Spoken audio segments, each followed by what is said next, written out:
ಒಂದು ಕಡೆ ಲೋಕಸಭೆಯಲ್ಲಿ ಅವಿಶ್ವಾಸ ನಿರ್ಣಯದ ಕೊನೆಯ ಸಮರ ನಡೀತಾ ಇದೆ.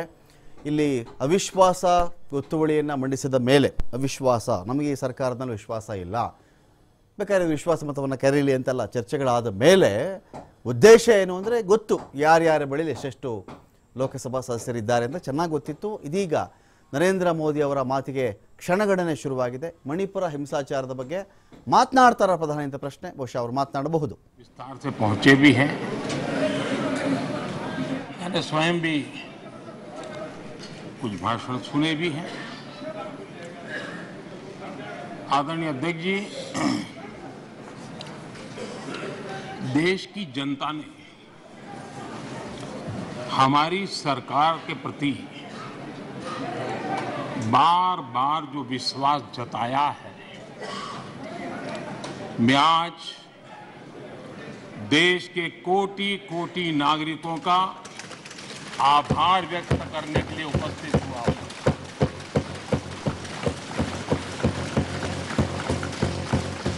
और अध्यक्ष जी कहते हैं भगवान बहुत दयालु है और भगवान की मर्जी होती है कि वो किसी न किसी के माध्यम से अपनी इच्छा की पूर्ति करता है, किसी न किसी को माध्यम बनाता है. मैं इसे भगवान का आशीर्वाद मानता हूं कि ईश्वर ने विपक्ष को सुझाया और वो प्रस्ताव लेकर आए.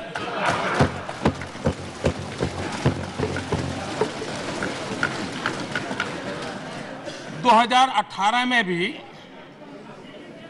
ये ईश्वर का ही आदेश था जब विपक्ष के मेरे साथी अविश्वास प्रस्ताव लेकर के आए थे. उस समय भी मैंने कहा था कि अविश्वास प्रस्ताव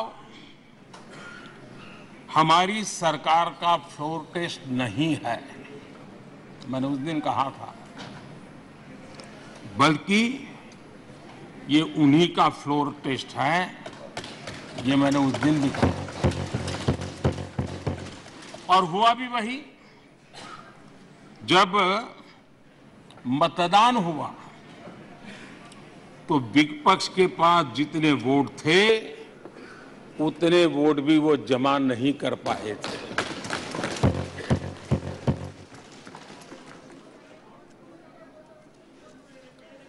और इतना ही नहीं,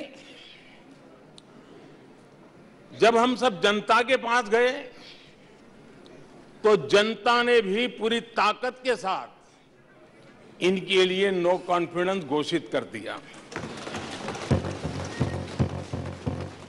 और चुनाव में एनडीए को भी ज्यादा सीटें मिली और भाजपा को भी ज्यादा सीटें मिली. यानी एक तरह से विपक्ष का अविश्वास प्रस्ताव हमारे लिए शुभ होता है.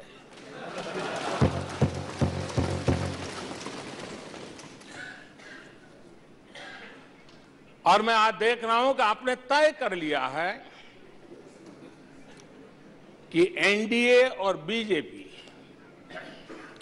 2024 के चुनाव में पुराने सारे रिकॉर्ड तोड़ करके भव्य विजय के साथ जनता के आशीर्वाद से वापस आएंगे. आदरणीय अध्यक्ष जी, विपक्ष के प्रस्ताव पर यहां 3 दिनों से अलग अलग विषयों पर काफी चर्चा हुई है. अच्छा होता कि सत्र की शुरुआत के बाद से ही विपक्ष ने गंभीरता के साथ सदन की कार्यवाही में हिस्सा लिया होता. बीते दिनों इसी सदन ने और हमारे दोनों सदन ने जनविश्वास बिल, मेडिएशन बिल,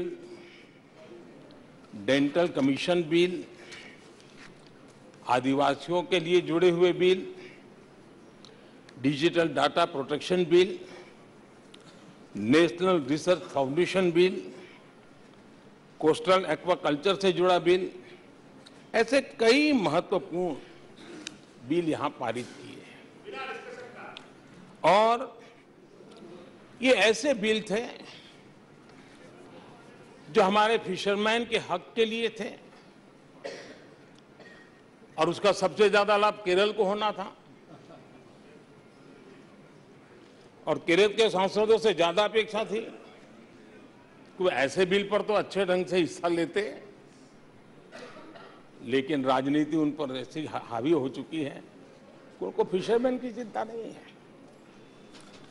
यहां नेशनल रिसर्च फाउंडेशन का बिल था, देश की युवा शक्ति के आशा आकांक्षाओं के लिए एक नई दिशा देने वाला बिल था।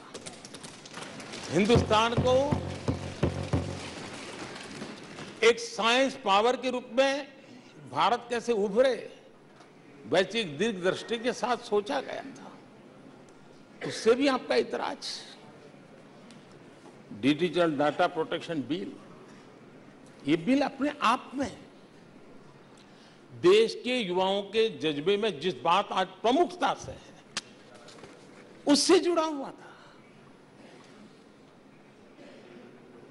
आने वाला समय टेक्नोलॉजी ड्रिवन है। आज डाटा को एक प्रकार से सेकंड ऑयल के रूप में, सेकंड गोल्ड के रूप में माना जाता है। उस पर कितनी गंभीर चर्चा की जरूरत थी, लेकिन राजनीति आपके लिए प्राथमिकता थी। कई ऐसे बिल थे जो गांव के लिए, गरीब के लिए, दलित के लिए, पिछड़ों के लिए, आदिवासी के लिए, उनके कल्याण की चर्चा करने के लिए थे, उनके भविष्य के साथ जुड़े हुए थे। लेकिन इसमें इन्हें कोई रुचि नहीं है।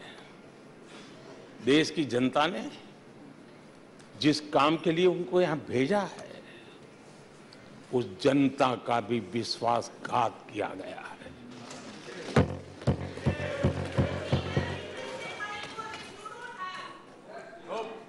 विपक्ष के कुछ दलों के लिए उनके आचरण से, उनके व्यवहार से उन्होंने सिद्ध कर दिया है कि देश से ज्यादा उनके लिए दल है, देश से बड़ा दल है, देश से पहले प्राथमिकता दल है। मैं समझता हूं आपको गरीब के भूख की चिंता नहीं है, सत्ता की भूख, यही आपके दिमाग पे सवार है। आपको देश के युवाओं के भविष्य की परवाह नहीं है, आपको अपने राजनीतिक भविष्य की चिंता है। और माननीय अध्यक्ष जी, आप झूठे एक दिन सदन चलने भी दिया, किस काम के लिए?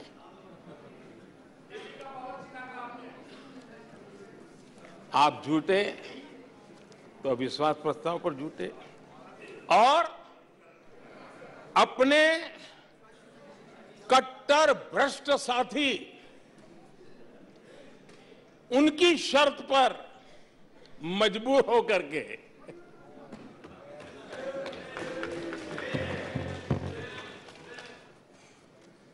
और इस अविश्वास पर प्रस्ताव पर भी आपने कैसी चर्चा की? और तो मैं तो देख रहा हूं सोशल मीडिया में आपके दरबारी भी बहुत दुखी है। ये हाल है आपका। और अध्यक्ष जी देखिए, मजा इस डिबेट का कि फील्डिंग विपक्ष ने ऑर्गेनाइज की, लेकिन चौके छक्के यहीं से लगे।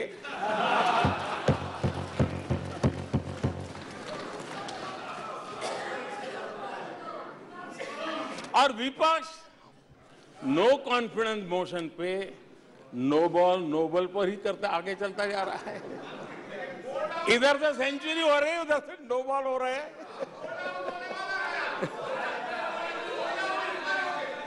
अध्यक्ष जी, मैं हमारे विपक्ष के साथियों से यही कहूंगा कि आप तैयारी करके क्यों नहीं आते जी? थोड़ी मेहनत कीजिए। और मैंने 5 साल दिया आपको मेहनत करने के लिए। 18 में कहा था कि 23 में आप आना, जरूर आना। 5 साल भी नहीं कर पाए आप। क्या हाल है आप लोगों का, क्या दारिद्र्य है।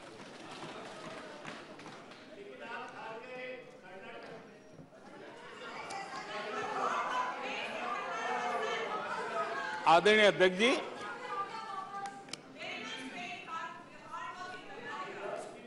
विपक्ष के हमारे साथियों को दिखास की, छपास की बहुत इच्छा रहती है, पर स्वाभाविक है। लेकिन आप ये मत भूलिए कि देश भी आपको देख रहा है। आपके एक एक शब्द को देश गौर से सुन रहा है।